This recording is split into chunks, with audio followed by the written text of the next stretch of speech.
Bill era un hombre tímido, enclenque e introvertido que nunca había tenido mucha suerte en el amor. De hecho, no había tenido suerte alguna hasta que había aparecido ella. Cuando la conoció, a Bill solo le quedaban 3 semanas para cumplir la treintena. 3 décadas que solamente le habían dejado un dolor de espalda casi permanente, una calva que, contrapasaban los años, iba abriéndose hueco por su ovalado cráneo y una sensación de vacío a la que únicamente su pequeño grupo de amigos, primero, y Amanda, después, habían parecido encontrarle una solución temporal. Su historia de amor, o la que restaba en los recuerdos de Bill, había sido prácticamente de película. Se habían conocido en la universidad. Él era un doctorando en prácticas y ella una aventajada alumna en biología humana. Él era un tímido y casi treintañero genio, y ella una prodigiosa, tenaz y extrovertida alumna de 26. Obviamente la voz cantante la había tenido ella, aunque él, sorprendentemente, le había seguido rápidamente la corriente. Luego de romper el hielo, todo fue extremadamente rápido y orgánico. Parecían estar predestinados el uno para el otro y, en apenas unos meses, ya estaban viviendo juntos. Él continuó dedicándose a la enseñanza universitaria, había sido una pasión que había florecido en sus entrañas a medida que daba clases de repaso, como estudiante, para ganarse un dinero para las ocasionales salidas de su grupo de amigos, y ella acabó estudiando un máster en mutación genómica, y empezó a trabajar en el laboratorio más prestigioso de la ciudad vecina. Ese paso, que en su momento había sido celebrado con una cena de restaurante lujoso, manjares de alto standing y una apasionada noche de sexo, supuso el primer clavo en el ataúd del, por entonces, floreciente matrimonio de Amanda y Bill. Lo que había sido una relación entre iguales, cercana y transparente, siempre manteniendo los pequeños secretos que mantenían la pasión de la ya no tan joven pareja, se fue convirtiendo en una relación tóxica, fría y atávica. El cálido hogar de los primeros meses de compañerismo, donde no había secretos ni a la hora de cambiarse de ropa interior, acabó dando paso a un antro lúgubre, irreconocible y asfixiante, en el que los reproches, las malas miradas y las noches de distanciamientos conyugal se frecuentaban demasiado. Parte de la culpa la tuvo el trabajo de Amanda. O eso era lo que pensaba Bill. Su rápido ascenso dentro de la empresa la llevó a duplicar, prácticamente, su jornada laboral. Muchas noches Bill se acababa yendo a dormir antes de que llegara su mujer. Para más INRI, Amanda ya estaba en lo más alto de su empresa, por lo que trabajaba en experimentos estrictamente confidenciales.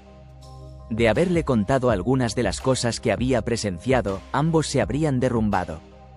Además, por supuesto, de haberle caído una sanción económica que no podían permitirse y varios años de prisión.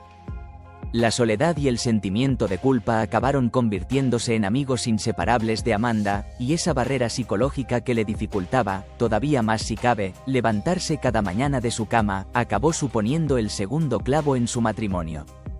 Y no sería el último. El tercero, por otra parte, sí fue cosa de Bill.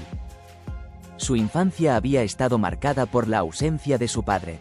Nunca se marchó a buscar tabaco sin retorno alguno, como siempre estúpidamente, o eso creía Bill, decían en muchas películas. Simplemente nunca había estado. Su padre era un hombre de malos vicios y había preferido abrazar el alcoholismo matutino, antes que abrazar a su hijo. Esa sensación de vacío había ido crescendo con el paso de los años, hasta que había desembocado en una crisis y una sesión express de terapia. En el momento en el que cumplió 25, se juró que nunca tendría hijos. No quería, no, más bien, temía, criar a un niño con unas sensaciones tan desagradables recorriendo todo su cuerpo. Una otoñal noche de octubre, habían tenido la conversación. Amanda, cuando proyectaba su futuro, veía 2 bonitos niños, un niño y una niña, para ser exactos, de ojos azulados, cortesía de los padres de Bill. Y eso era un futuro al que no estaba dispuesta a renunciar. Esa, a diferencia de la noche en la que Amanda había sido admitida en su primer empleo, fue una noche desagradable y pesada. De esas largas y tediosas en las que cuesta conciliar el sueño. Ese día se dijeron muchas cosas dolorosas. Algunas de ellas, meses después, seguirían resquebrajando la relación. Aunque, por entonces, ese iba a ser el menor de los problemas. La mañana del viernes era fría. Aunque ya estaban a las puertas de mayo, todavía había lluvias torrenciales que bajaban notablemente las temperaturas. Bill llevaba semanas durmiendo en el salón, y eso le estaba provocando una torticolis permanente. Llevaba días pensando qué hacer para encontrarle una solución al complicado paripé que había montado dentro de su matrimonio. Aunque veía imposible encontrar lo que realmente necesitaban, un milagro. ¿Aceptaría Amanda participar en una sesión de terapia de pareja o era algo, quizá, demasiado hollywoodiense? Fuera lo que fuese, había que tomar cartas en el asunto. Ese estilo de vida, a sus 30 y tantos, ya no era algo viable. Para su salud física y mental. La de los dos. Amanda llevaba varios días más seria de lo normal. Como siempre, no podía contarle nada de su trabajo, aunque había dejado caer un titular bomba, nada sería igual después de aquello. Esas habían sido las 6 únicas palabras que había podido arañarle el día anterior. Luego, lo mismo de siempre. Distancia, frialdad y apatía. Las 3 palabras que llevaban tiempo monopolizando su hogar. Ya en el coche, decidió sintonizar la radio mientras conducía rumbo a la universidad. Tenía una mañana ajetreada. Algo normal, pues finales de abril era época de parciales para los universitarios. Y él, con el fajo de folios en el asiento del copiloto, se sentía como un juez camino a dictar sentencia. La del futuro de sus alumnos, para ser concreto. En la radio estaban entrevistando a un señor encorvado, de nariz puntiaguda y gafas pequeñas, que hablaba del peligro que entrañaban las investigaciones de laboratorio, y lo cerca que estábamos como sociedad de hallar un nuevo y agresivo virus que nos iba a destruir como humanidad. Para Bill, alguien escéptico y muy dado a probar las cosas de forma científica, esas declaraciones le habrían parecido las de un conspiranoico doctor que rozaba la demencia senil, de no ser por las palabras que le había soltado su mujer el día anterior. ¿Realmente iba a cambiar todo?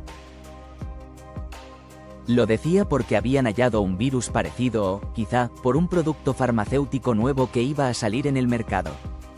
Aunque ambos habían estudiado lo mismo, biología humana, la realidad era que Bill nunca había profundizado tanto en la faceta biológica, y sí más en lo que era la faceta ética de la biología. Por ello, sus conocimientos no resultaban tan vastos como para entender algunas de las cosas que, Bill supuso, Amanda desempeñaría en el laboratorio.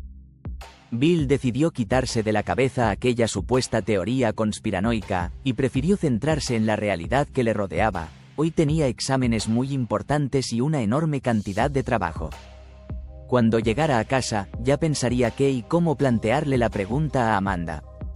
Hasta entonces, solo quedaba ser lo más práctico posible. Y eso, a diferencia de otras tantas cosas, se le daba realmente bien. ¿Qué narices? Era un experto en ello. Si se hubiera quedado reflexionando en cada pequeño error o desliz de su vida, nunca habría llegado donde estaba. Llegó al parking de la universidad con tiempo de sobra. Era de esa clase de gente a la que le gustaba llegar, con tiempo muchísimo, a todos los sitios a los que iba. Aparcó en su plaza, en la que había una placa dorada con su título y apellido, Dr. Rashford, y enfiló escaleras arriba para adentrarse en una rutina que, pese a estar pasando factura en su matrimonio, seguía apasionándolo. Lo que Bill no sabía, era que esa mañana iba a ser la última mañana de su vida.